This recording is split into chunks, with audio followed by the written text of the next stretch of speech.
Jenengku Haidir.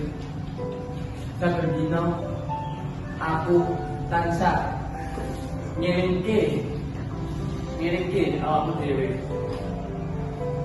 Haidir sing pinter yo. Aja ngoyo nanging aja males.